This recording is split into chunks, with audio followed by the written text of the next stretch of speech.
함께 기도하시겠습니다. 너희 염려를 다 주께 맡겨 버리라. 이는 저가 너희를 권고하심이니라. 거룩하신 주님, 저희들의 삶과 영혼의 은혜 내리시고 주님께서 권고하여 주시고 위로하여 주시고 지혜로 인도하여 주셔서 주의 뜻을 이루는 삶이 되게 하옵소서. 오늘도 승리하는 백성들 되게 하시고 삶의 복되고 아름다운 일들이 넘치도록 주님 붙들어 주옵소서. 함께 하시기 원합니다. 예수님의 이름으로 기도합니다. 아멘. 찬송가 86장 1절 찬송 드리겠습니다.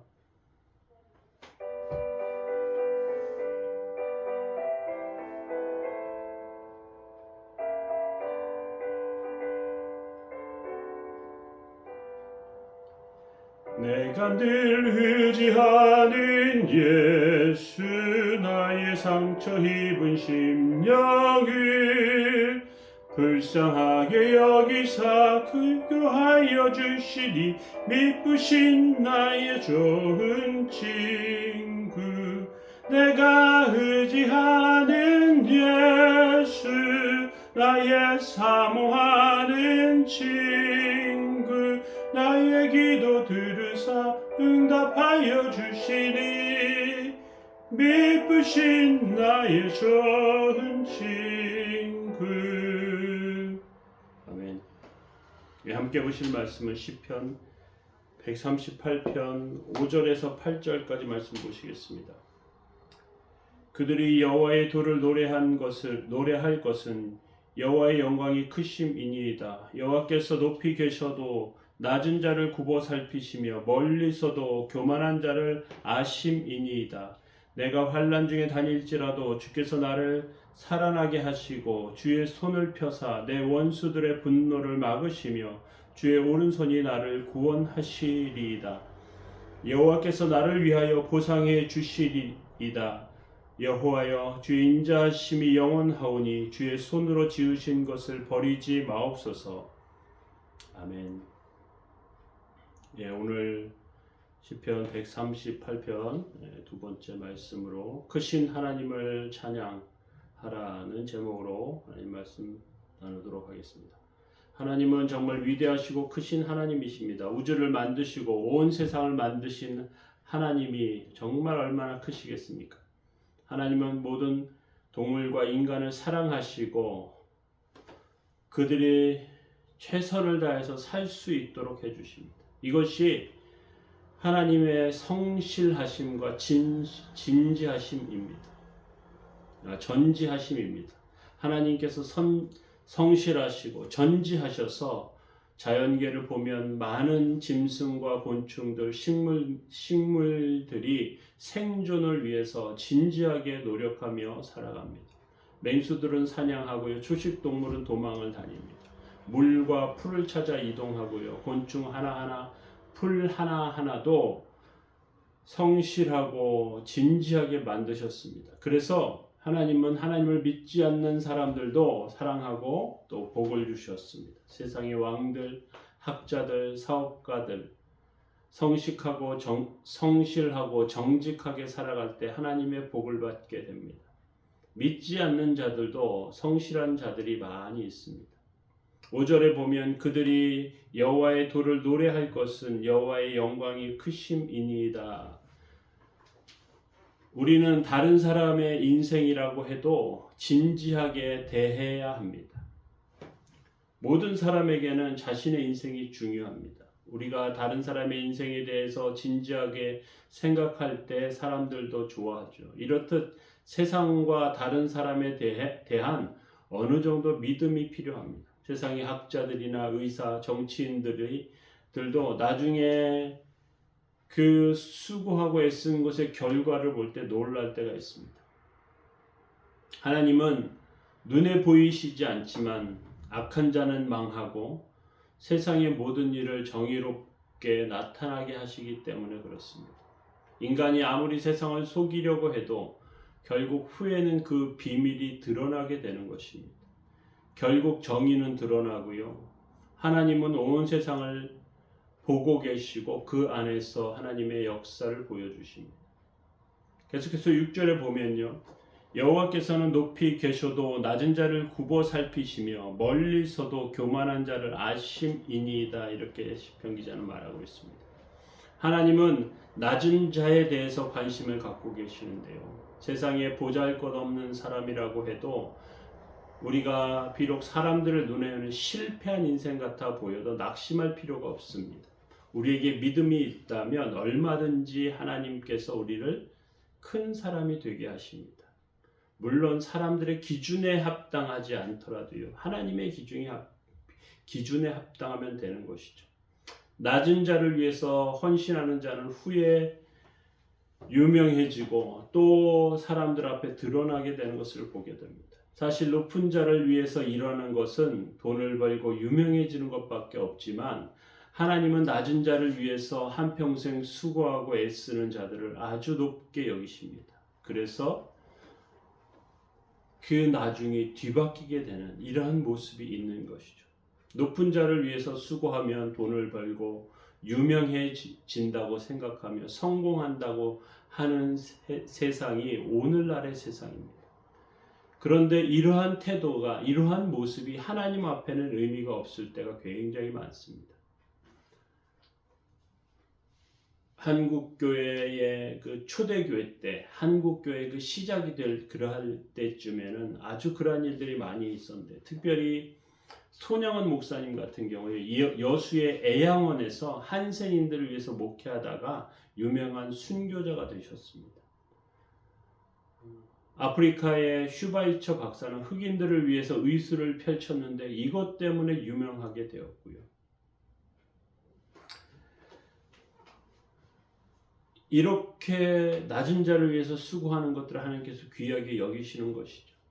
그런 반면에 하나님께서는 교만한 자를 알아보십니다. 교만한 자는 늘 잘난 체하며 최고가 되려고 합니다.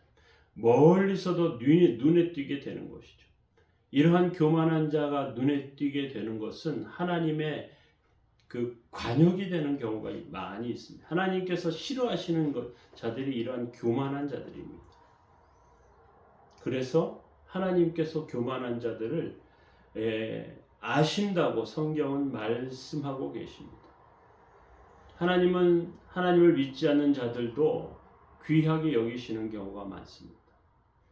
또 곤충이나 짐승, 새들까지도 하나님을 사랑하십니다. 그런데 우리가 한번 생각해 볼 것은요. 하나님께서 짐승까지도 사랑하신다면, 하나님께서 믿지 않는 자들도 허투루 생각하시지 않는다면 하나님께서 하나님의 백성을 얼마나 사랑하시겠냐 하는 사실입니다. 요나서에 보면요. 하나님께서 니느웨 백성을 구원하시는 것을 보게 됩니다. 그런데 이 니느웨 백성의 구원받는 것을 하나님께서 원하시는 생각이었다면요. 이스라엘 백성들이 구원받는 것은 하나님께서 얼마나 더 생각하시고 기대하시고 기뻐하시는 일이었겠습니까? 하나님께서는 사렙다 과부에게 기적을 행하셨고요. 하나님의 역사를 보여주셨어요. 이방 사람인데 임에도 불구하고 하나님의 은혜를 받은 것이죠. 예수님 시대의 가나안 여인은 예수님 앞에 자신의 그 딸을 위해서 간구할 때에 예수님께서 자녀의 떡을 취해서 개들에게 던지는 것이 마땅하지 않다는 말씀을 하세요. 어떤 면에서 보면 마음에 큰 상처가 되는 말씀을 하시는 것입니다. 그런데 이것을 통해서 이 믿음이 드러나게 하시는데요. 이 여인이 그렇지만 개들도 주인의 창에서 떨어지는 음식을 먹지 않습니까? 부스러기의 은혜라도 저에게 주십시오 하는 그런 태도를 가지는 것이죠. 그래서 하나님께서는 이스라엘 중에 이만한 믿음 만나보지 못했다는 놀라운 말씀하시는 것을 기억합니다. 하나님의 백성은 하나님의 말씀을 믿고 따라가야 하는 것입니다. 그런데 하나님의 백성들이 말씀을 믿고 세상을 따라가면 어떻게 되겠습니까? 복을 놓치게 됩니다. 7절 말씀 보십시오. 내가 환난 중에 다닐지라도 주께서 나를 살아나게 하시고 주의 손을 펴사 내 원수들의 분노를 막으시며 주의 오른손이 나를 구원하시리이다. 이렇게 되어 있습니다. 하나님이 세상을 사랑하시면 얼마나 하나님의 백성을 더 사랑하시겠습니까? 그러니 우리는 하나님의 사랑을 믿고 따라가야 합니다. 그런데 믿지 못하고 의심하는 경우가 많이 있습니다. 세상 사람들이 받는 복도 받지 못하게 되는 그러한 모습은 의심에서 나오고요. 하나님의 사랑과 은혜를 기억하지 않는 것 가운데 나오게 됩니다. 하나님을 믿는 것은 얼마나 큰 복인지 모릅니다. 이 세상 어떤 것과도 바꿀 수 없는 놀라운 복이죠. 하나님을 믿는 이 믿음을 가지고 살아가면 환난 중에서도 우리를 살아나게 하시고요. 원수가 우리를 괴롭혀도 주의 오른손으로 구해주십시오. 환난 중에 다닐지라도 원수들의 분노에서 막으시며 그렇게 하나님께서 우리에게 함께 계시며 역사하십니다. 계속해서 8절에 보면요. 여호와께서 나를 위하여 보상해 주시리이다. 여호와여 주의 인자심이 영원하오니 주의 손으로 지으신 것을 버리지 마옵소서. 이렇게 되어 있어요. 하나님은 우리의 믿음을 보상해 주십니다. 우리의 믿음을 모른 채 하시는 분이 아니십니다. 우리는 하나님께서 만드신 작품이에요. 우리가 고난에 빠질 때에 우리는 스스로를 생각하면서 너무 하찮고 연약하고 아무것도 해내지 못하는 그런 하찮은 존재같이 보여도요. 하나님께서는 우리를 그렇게 만드시지 않았습니다. 고난과 어려움을 통해서 하나님의 백성으로 빚으셨고요. 하나님의 작품으로 명작으로 그렇게 만드신 줄 믿으시기 바랍니다. 하나님의 손에 붙잡히면 걸작이 되는 것이죠. 하나님은 실수하지 않으십니다. 우리는 실수합니다. 하나님은 그렇지 않으십니다. 고난이 오는 것은 하나님께서 우리를 만드시는 과정이죠. 우리가 하나님의 손에서 멋진 작품이 되어 가야 할 줄로 압니다. 주의 손으로 지으신 것을 버리지 마옵소서 하는 고백처럼 하나님 우리를 붙잡아 주옵소서, 우리를 도와주옵소서 그렇게 기도해야 될 줄로 압니다. 기도하겠습니다. 모든 염려를 다 주께 맡겨버리라. 이는 저가 너희를 권고하심이니라. 거룩하신 하나님, 저희들의 연약함 가운데 은혜 베푸셔서 하나님의 손길로 만들어 가시길 원합니다.